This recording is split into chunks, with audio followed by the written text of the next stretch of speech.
Hey, good morning. Good morning. I wanted to talk to you about commitment. And I was thinking about my dad this morning. Actually, good memories. Let me see if you guys can see the light. And I was actually thinking about how he would always talk to me about my word and my commitment, and how your word and your commitment are two of the most important things. And I'll tell you a story. So when I was going through my divorce, 2 years I went without dating anyone. And so when I came out of that period, I remember being in Charlotte and I started dating someone here in Atlanta. And stay with me, this story is very relevant to commitment. And so we probably talked on the phone for almost a year before I moved to Atlanta. And then when I moved to Atlanta, and ladies, you can relate to this, it's like the availability drastically changed with him. And I remember talking to my dad about it, and how I said to him, when I was in Charlotte and he was in Atlanta, we talked all the time, and he was always available when I called. And my dad said something that that's really the point of this. He said, well, what was the agreement? What did you agree on in the beginning? And I remember I didn't have an agreement, at least not openly with him, the guy. I remember having a silent contract where I assumed, first mistake, I assumed that if we were going to invest all this time, that when I moved to Atlanta, and I wasn't moving to Atlanta for him, that things would continue to get more serious. And my dad was like, why would you think that? You didn't set the terms of the agreement. Why is that important? It's important because as a life coach, I see people with silent contracts all the time in terms of agreement that they really don't agree to. And what I mean by that, when it comes to health, when you go out with people and you say, oh, this one, it doesn't matter, there's a term of agreement. Do you really believe that it doesn't matter?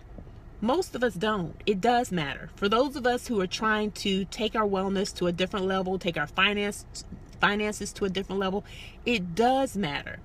And so what I want to offer to you, a painful lesson that I have had to learn in my life, is that no one is going to exceed the level of commitment that I set for myself. And what I mean by that is I'm the example, just like you're the example. I'm the example of the standard of what it means to take care of myself. So my commitment to the gym, my commitment to my body, then says to everyone else, to the world, this is the bar. This is the standard.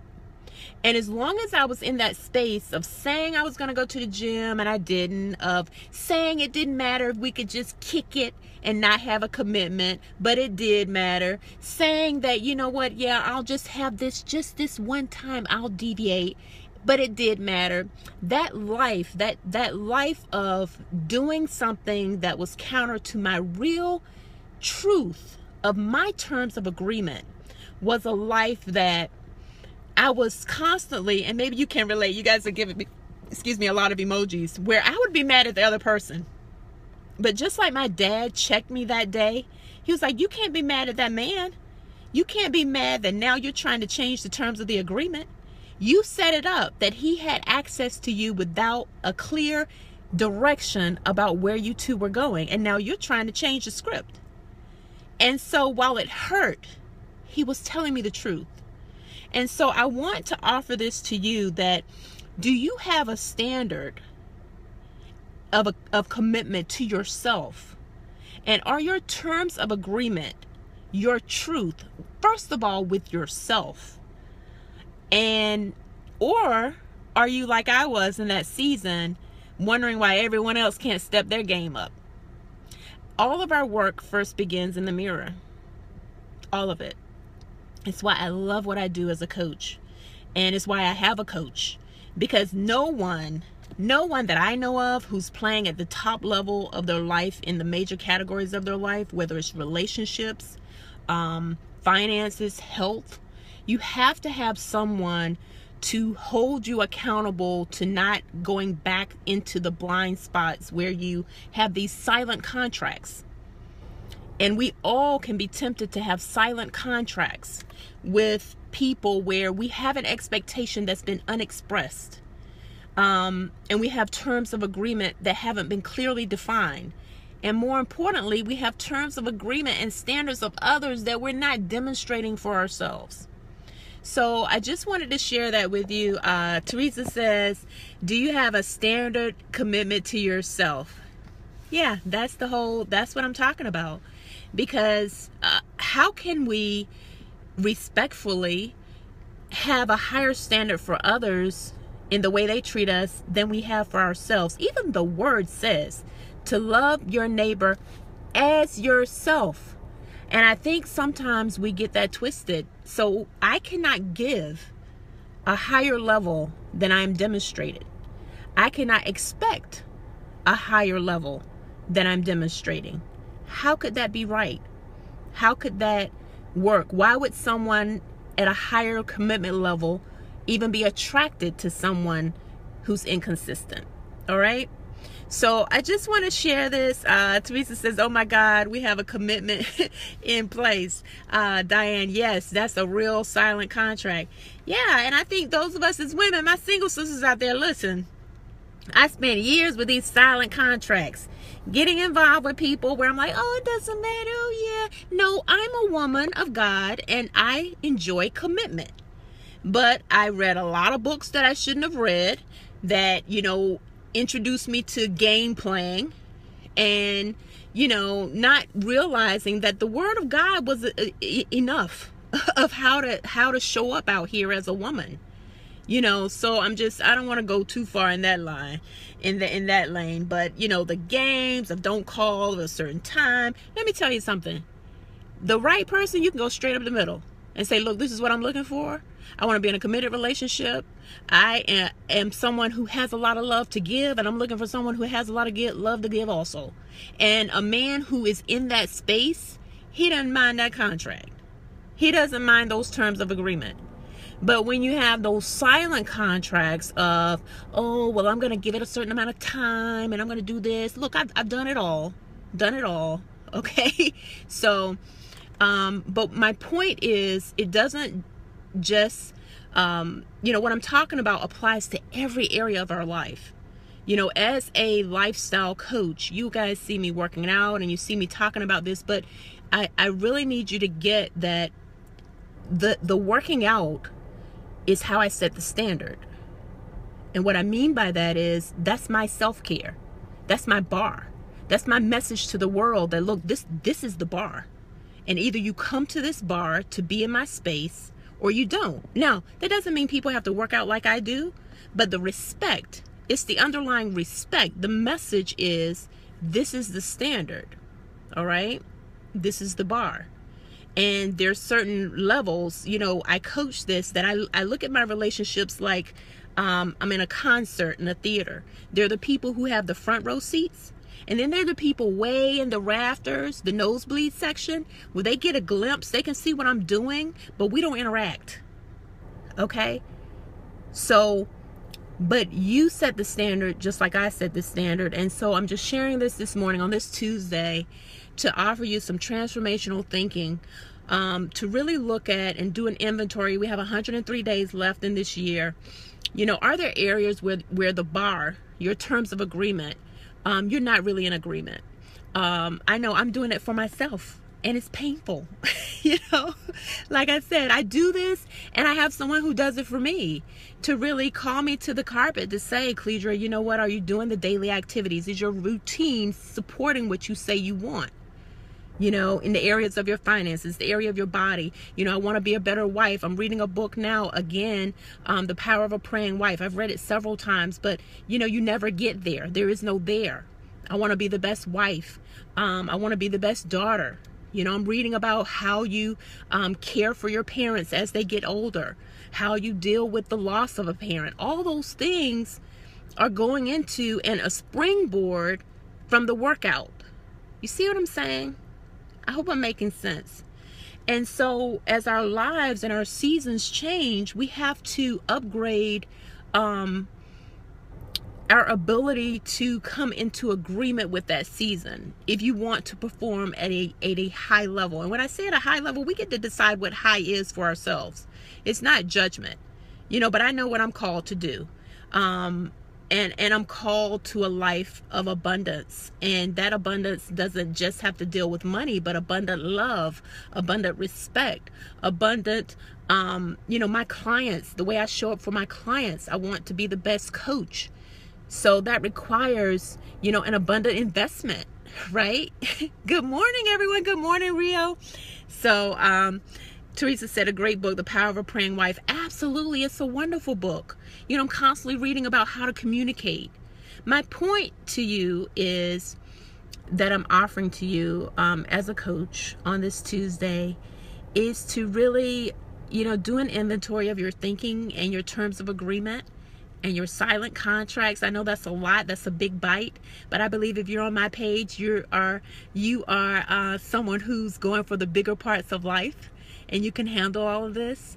We have to transform our thinking, just like the Word of God says. We have to renew our mind to be in alignment with our truth, the true terms of agreement, the true contracts. And we have to break those silent contracts. And it starts in the mirror. So I'm going to look and see if I have any questions. Teresa says, do we change with the season in our lives? Absolutely. I can't show up the same way now. I grew up with 2 parents. Now I have 1. I'm 47. That comes with a whole different level of changes. You women know what I'm talking about. The hormonal change. I have to invest in what it means to be in this season. I'm married to a pastor. That I have to invest in that. In how I want to show up there. My body is getting older, so I have to invest in what that means. What can I consume in this season to have the energy that I need? So, excellent point. So, Rio says, I love your smile. Thank you so much. I appreciate that. For the record, I feel like I had braces for like 50 years to get this smile. So hats off to my parents again for my smile. So I take no credit for my smile. They invested for me to have this smile. So thank you. Every time someone compliments me on that, I always go back to my parents for that. So thank you. Any other questions? Let me see on aging parents. Someone says aging parents. Absolutely. We're all aging. When my dad was alive and I would tell him, I would say things about, Dad, you should eat more salmon because as you get older, it helps your mind. And he would say, what are you doing? I said, I'm reading about aging parents. And he would say to me, well, what do aging parents do with aging children? So anyway, again, I've just been thinking about him a lot today, but it is a very real part of life that our roles change as our parents get older and as we get older. So anyway, it just made me think about that. Anyone else? Let me see. Transformational thinking. Yes. Transformation means we should be different. That's what that means. I should think differently. I should behave differently. You should see me showing up differently. I like to give my husband a new wife, and it's me. He should have the same wife day in and day out. I want to transform in that area. So absolutely. Someone else says must have commitment in place. Any other thought-provoking? I appreciate that. I'm glad. Thanks for your feedback. So look, post below your feedback. I do these to serve the people who are on here. There are no accidents that you're watching. Know that I take this seriously and that it's my heart's intent and my prayer that I share something that elevates your life in some way, and more importantly, draws you closer in your walk with God, and so that ultimately we all walk more boldly into what God has for us. That's why I do this. Not just to shrink our body. I appreciate the applause about the workouts, but again, that's just a platform that I stand on, because what can you do if you're not in good health? Nothing. But it's so much bigger than this body. It's about your life, and know that that's what I know is my calling on my life. So anyway, someone else says, love your tea. Oh, thank you. I got this from New York and Company. So you guys probably see the wallpaper in my office says love. I get a lot of things on love. Love is the highest value that I have in my life. I come from a legacy of love. So thank you so much. That's what I hope you all experience on these videos with me, that you feel different and that you're convicted in some way to be different, to show up different in your lives. That's what I really hope and pray happens. So, all right, guys. Oh, someone else said your parents are the best. Yes, my parents. Oh my gosh. God showed out when he chose those two people to be the people I get to call mama and daddy. So absolutely, I've been really, really blessed. So I'm thankful. And now I get to share them with all of you. So that's what's wonderful as well. All right, so I don't see any other questions. So have a wonderful, wonderful transformational Tuesday.